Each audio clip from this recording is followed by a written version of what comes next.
সময়টা যদিও এক গভীর রাত, মাঝে মধ্যে ভেসে আসছে কয়েকটা শেয়াল কুকুরের বাকবিতণ্ডার কলরব। মধ্য গগনে মধ্যমণি হয়ে বিরাজ করছে এক ফালি চাঁদ। আকাশ জুড়ে আজ নেই কালো মেঘের ঘনঘটা। আকাশের বুক জুড়ে আজ যেন শুধুই তারাদের সমাবেশ।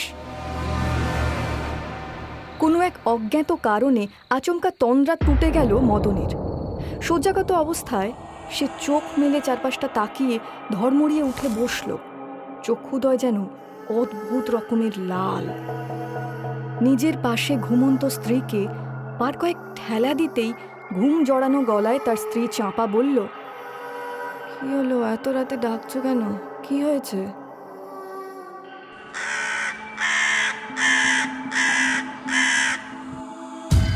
এই গভীর রাতে স্বামীর মুখে কা কা ডাক শুনে বেশ তাজ্জব বনে গেল চাঁপা। আধো ঘুম জড়ানো গলায় খানিকটা বিরক্তির সুরেই বলল, কি হলোটা কি? আমি তো তোমায় কিছু জিজ্ঞেস করলাম, সেটা না বলে কা কা করছো কেন? এ তো আচ্ছা মুশকিলে পড়া গেল। আরে কি হলোটা কি বলবে?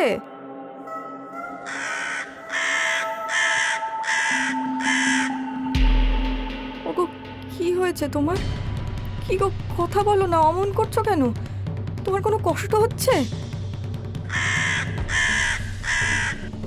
নিজের করা প্রশ্নের কোনো উত্তরের পরিবর্তে বারংবার কা কা ডাক শোনাটা চাঁপার মনে খানিকটা বিরক্তির সাথে ভয়ের উদ্রেক করল। তোমার শরীর খারাপ লাগছে? একটু একটু জল খাও, দেখো দেখো ঠিক হয়ে যাবে। দাঁড়াও, তুমি একটু অপেক্ষা করো, আমি এক্ষুনি জল নিয়ে আসছি। কথা শেষ করা মাত্রই আর বিন্দু মাত্র সময় অপচয় না করে চাঁপা তড়িঘড়ি শয্যা ত্যাগ করে কলসি থেকে জল আনতে যাওয়ার সময় তার চোখ পড়ল সামনের খোলা জানালার দিকে। খোলা জানালার দিকে তাকাতেই চাঁপা যা দেখল তাতে এক মুহূর্তের জন্য তার রক্ত হিম হয়ে যাওয়ার উপক্রম হলো।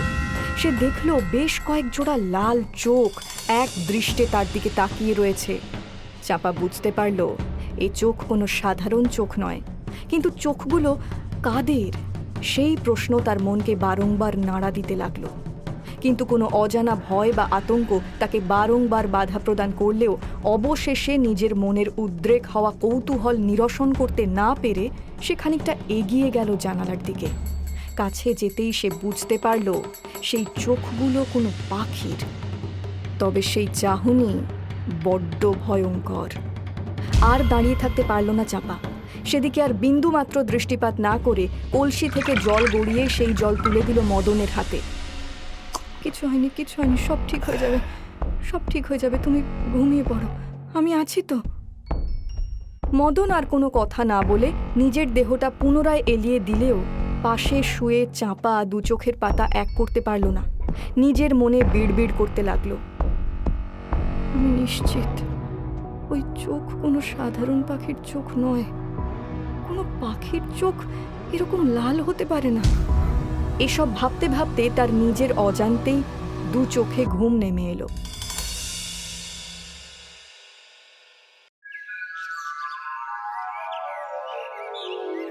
কি গো, এখন শরীর কেমন আছে? এখন একটু ভালো লাগছে। যাক বাবা, আমি একটু নিশ্চিন্ত হলাম।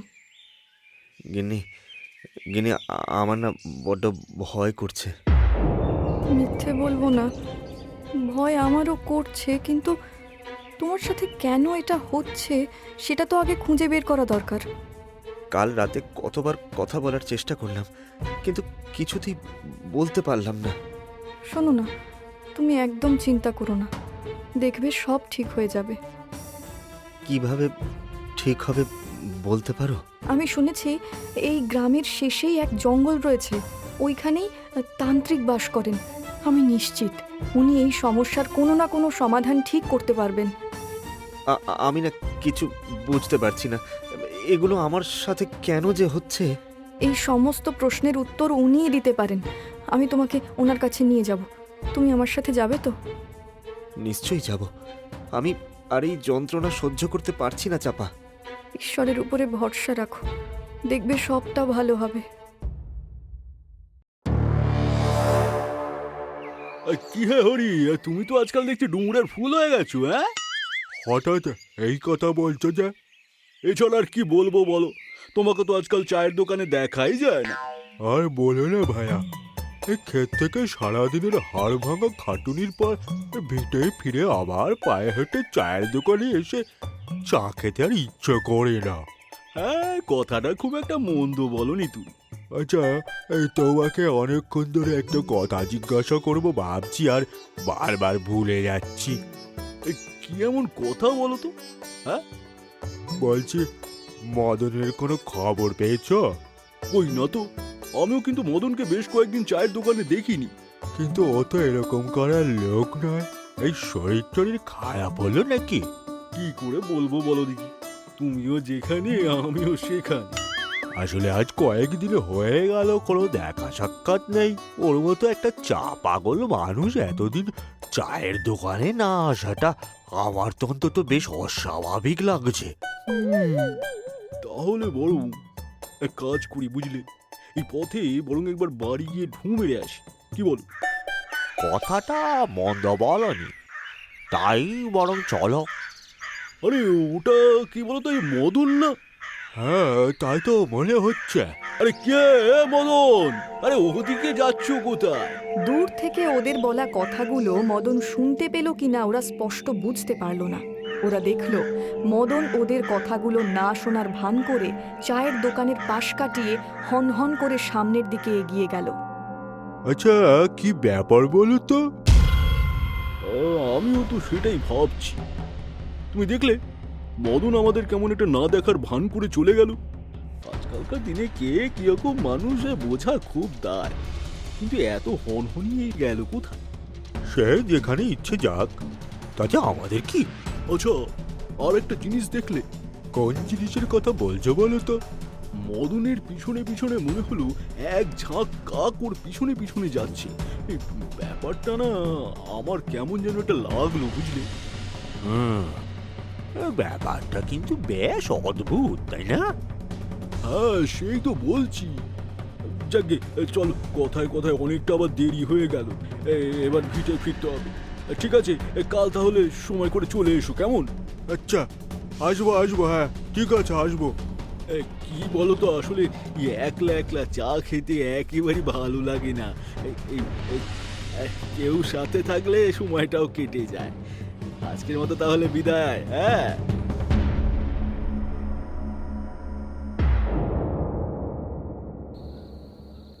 মদনের ভিটে আজ নেমে এসেছে শোকের কালো ছায়া। বাড়ির উঠোনে শোয়ানো মদনের নিথর প্রাণহীন দেহটা। গতকাল রাতে ঘুমের মধ্যেই মারা গিয়েছে সে। কেউ জানে না তার মৃত্যুর কারণ কি। মদনের স্ত্রী চাঁপা মাঝে মধ্যেই কেঁদে উঠছে, যদিও উপস্থিত গ্রামবাসীদের মধ্যে অনেকেরই চোখে জল, কিন্তু মনে কৌতূহল। ওগো, এ আমার কি সর্বনাশ হলো গো, কি সর্বনাশ হলো! তুমি আমাকে এভাবে একা ফেলে চলে গেলে। কি কাণ্ড হলো! ইস, মানুষের জীবনে কোনো নিশ্চয়তা নেই। কাল আমাদের দেখেও কেমন যেন একটা না দেখার ভান করে চলে গেল। সুবোধ আর হরি যখন নিজেদের মধ্যে আলোচনায় মগ্ন, এমন সময় পাশ থেকে একজন বয়স্ক লোক, বৃদ্ধ, লোকজনের ভিড় আর কোলাহল দেখে সেই দিকে এগিয়ে আসলো। সে কৌতূহলী চোখে ভিড় ঠেলে দেখল যে উঠোনে মদনের মৃতদেহটা পড়ে রয়েছে। বৃদ্ধ লোকটি কিছু না বলে কিছুক্ষণ সেখানে দাঁড়ালো, তারপর মাথা নিচু করে সেখান থেকে চলে গেল। সেই বৃদ্ধ লোকটি আবারও একই পথ দিয়ে আসছিলেন। তিনি আশ্চর্য হয়ে দেখলেন সকালেও যে ভিড় দেখেছিলেন সেই ভিড় এখনও বিদ্যমান, বরং বেড়েছে, আর মদনের মৃতদেহটি তখনও সেইখানেই পড়ে আছে। ওগুলোর কি বুদ্ধি শুদ্ধি কিছুই নেই? জানে না যে বাসি মরা ফেলে রাখতে নেই? যাই একটু গিয়ে দেখি ব্যাপারটা কি। ওহ, নিজের মনে কষ্ট ও বিরক্তি নিয়ে বিড়বিড় করতে করতে বৃদ্ধ লোকটি সেই ভিড় ঠেলে সামনের দিকে এগিয়ে গেলেন। সেখানে ভিড়ের সামনের সারিতে তখনও সুবোধ আর হরি দাঁড়িয়ে। কি ব্যাপার কি? হ্যাঁ, সকাল থেকে বাসি মরা এভাবে ফেলে রেখে দিয়েছো যে? জানো না যে বাসি মরা ফেলে রাখতে নেই? তা কখন সৎকার করবে? দাঁড়ান দাঁড়ান বাবা, এ অনেক ব্যাপার আছে। আমরা তো অপেক্ষা করছি একটা জিনিস দেখার জন্য।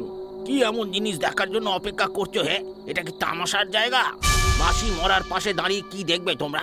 সে অনেক কথা বাবা, আপনি শুনবেন? বলো, অবশ্যই শুনবো। কই গো গিন্নি, আরে কোথায় তুমি? ও, তুমি ফিরে এসেছো? হ্যাঁ গো, ভীষণ খিদে পেয়েছে, তাড়াতাড়ি কিছু খেতে দাও না। তুমি হাত মুখ ধুয়ে নাও, আমি তোমার জন্য ভালো করে পান্তা ভাত কাঁচা তেল লঙ্কা পেঁয়াজ দিয়ে মেখে দিচ্ছি, সাথে মাছ ভাজা। ও, আজকের দুপুরের খাবারটা মনে হচ্ছে বেশ জমিয়েই হবে। হাত মুখটা ভালো করে ধুয়ে আসি। যাও যাও, তাড়াতাড়ি যাও, আমি খাবার বেড়ে দিয়েছি। হাত মুখ ধুয়ে আসার পর মদন দেখে তার পাতে থাকা মাছের পেটিটা মুখে পুড়েছে এক প্রকাণ্ড দাঁড় কাক। ব্যাপারটা দেখে আর মাথা ঠিক রাখতে পারল না মদন।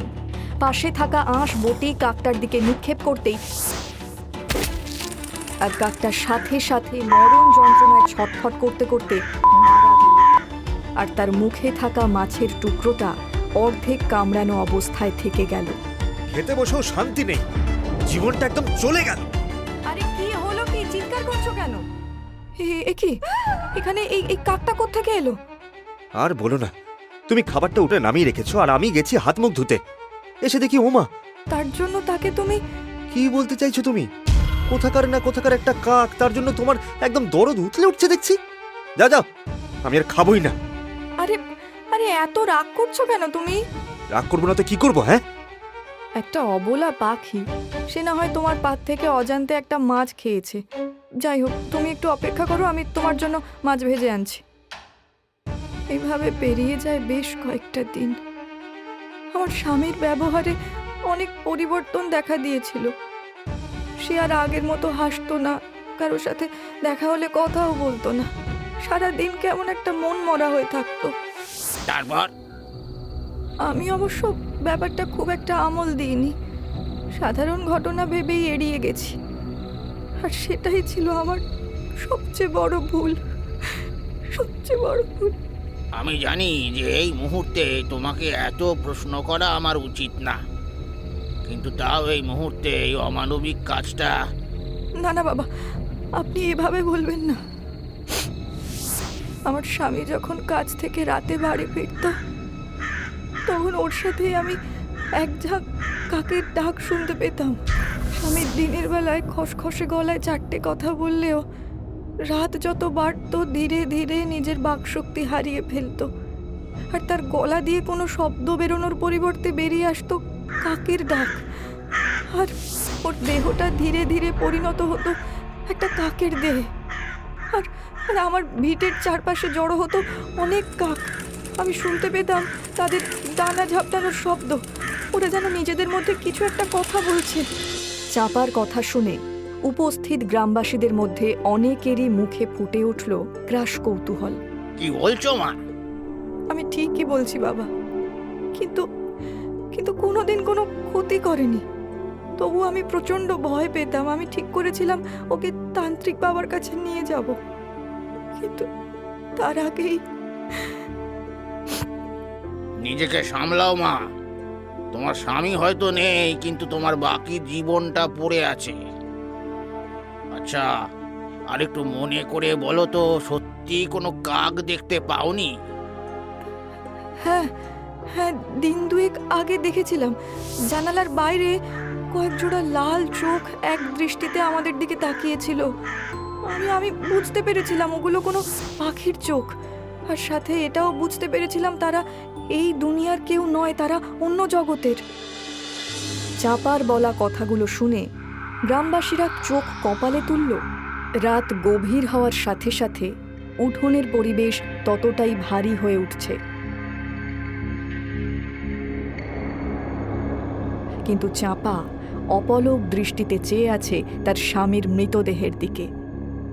ঠিক রাত 12টা। আচমকা চারপাশটা এক মুহূর্তের জন্য কেমন যেন থমথমে স্তব্ধ হয়ে গেল। এক মুহূর্তের জন্য যেন বাতাস থমকে দাঁড়ালো। ঠিক তখনই চাদরের নিচ থেকে একটা ঘড়ঘড়ে আওয়াজ ভেসে এলো। ওটা কিসের শব্দ? দেহটা কি নড়ে উঠলো? দেখো দেখো সবাই, সবাই নিজের চোখে দেখো। উপস্থিত সবাই দেখল এক ভয়াবহ দৃশ্য। মদনের মানুষের দেহটা কুঁকড়ে গিয়ে ধীরে ধীরে রূপান্তরিত হলো এক প্রকাণ্ড কুচকুচে কালো দাঁড় কাকে।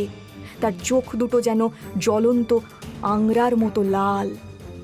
কাকটা অদ্ভুত এক পৈশাচিক আওয়াজ করে আকাশপানে ওড়ার জন্য ডানা ঝাপটাতে লাগলো। সাবধান, এ কোনো সাধারণ ঘটনা নয়, এ এক পৈশাচিক কাণ্ড। এই কাক যদি একবার উড়ে জঙ্গলে চলে যায় তবে আর কোনোদিন একে ফেরানো যাবে না। মহা বিপদ নেমে আসবে গ্রামে। ওকে ধরো, উধাও হওয়ার আগেই ওকে ধরতে হবে। না বাবা, ওটা সাধারণ পাখি নয়, ওটা ওটা শয়তান। আমি ওর কাছে যাব না, আমি বাবা ওর কাছে যাব না বাবা। কাকটা যখন আকাশপানে ডানা মেলার উপক্রম করলো তখন বৃদ্ধ আর বিন্দু মাত্র সময় নষ্ট করলেন না। বয়সের ভার উপেক্ষা করে তিনি ঝাঁপিয়ে পড়লেন সেই দানবীয় কাকটার উপর। সুবোধ, হরি, দাঁড়িয়ে তামাশা না দেখে তাড়াতাড়ি দড়ি নিয়ে এসো। আমি আমি একা সামাল দিতে পারবো না।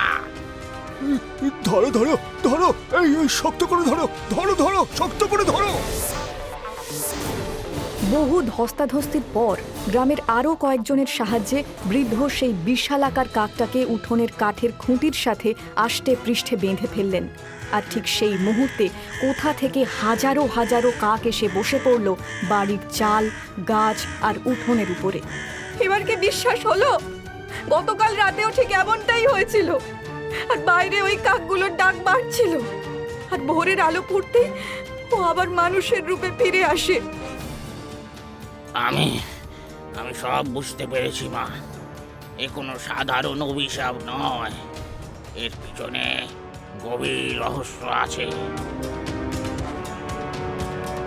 বৃদ্ধ কিছু একটা বের করে মন্ত্রপাঠ করে চারপাশে ছড়িয়ে দিলেন। সাথে সাথে কাকের ঝাঁক তারস্বরে ডেকে জঙ্গলের দিকে উড়ে গেল। শোনো, আমি না আসা পর্যন্ত এই দেহ কেউ ছোবে না। দাহ করার কথা এখন চিন্তাও করো না। আমি আবার বলছি, যতক্ষণ না আমি ফিরে আসছি ততক্ষণ কেউ শ্মশানে দাহ করার জন্য নিয়ে যাবে না। আমি শুধু জানতে চাই এর উৎসটা কি। পরের দিন রাতের ঘটনা। গ্রামের চণ্ডীমণ্ডপে লোকেরা বসে আছে আর তাদের মধ্যে গতকালের সেই হাড় হিম করা ঘটনা নিয়ে আলোচনা করছে। সবার মনে একটাই প্রশ্ন, সেই বৃদ্ধ এখনো ফিরলেন না কেন? ঠিক তখনই অন্ধকারের বুক চিরে বৃদ্ধ মণ্ডপে এসে প্রবেশ করলেন। বাবা, আপনি ফিরেছেন? আমরা তো ভেবেছিলাম কোনো বিপদে পড়লেন কিনা। কি দেখলেন জঙ্গলে? সেই কাকটারই বা কি গতি হবে? ওটা তো এখনো ওভাবেই খুঁটিতে বাঁধা আছে। সব বলছি, যা দেখলাম তা না দেখলে বিশ্বাস করা কঠিন। সেই অভিশপ্ত রাতের রহস্য লুকিয়ে আছে ওই বনের গভীরে। শোনো তবে। বৃদ্ধ অন্ধকারের মধ্যে লণ্ঠন নিয়ে জঙ্গলে হাঁটতে থাকেন। কিছু দূর যাওয়ার পর তিনি দেখলেন সেই কাকগুলো জঙ্গলে এক ভগ্নপ্রায় মন্দিরের ভিতরে প্রবেশ করল। বৃদ্ধ একটি প্রকাণ্ড পাথরের আড়ালে নিজেকে লুকিয়ে ফেললেন। আমি ওদের শক্তির সীমা জানি না। এই মুহূর্তে মন্দিরের ভিতরে প্রবেশ করাটা বুদ্ধিমানের কাজ হবে না। আমাকে পরের দিন সকাল পর্যন্ত অপেক্ষা করতে হবে।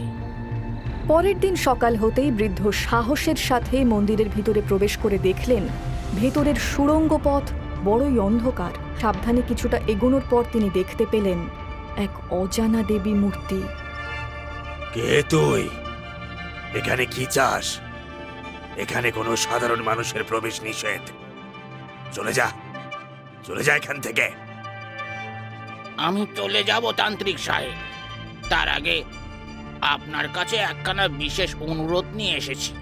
বৃদ্ধ তখন গ্রামে ঘটা সমস্ত পৈশাচিক ঘটনা তান্ত্রিকের কাছে খুলে বলেন। কাক নয় রে ওরা, ওরা আমার সন্তান।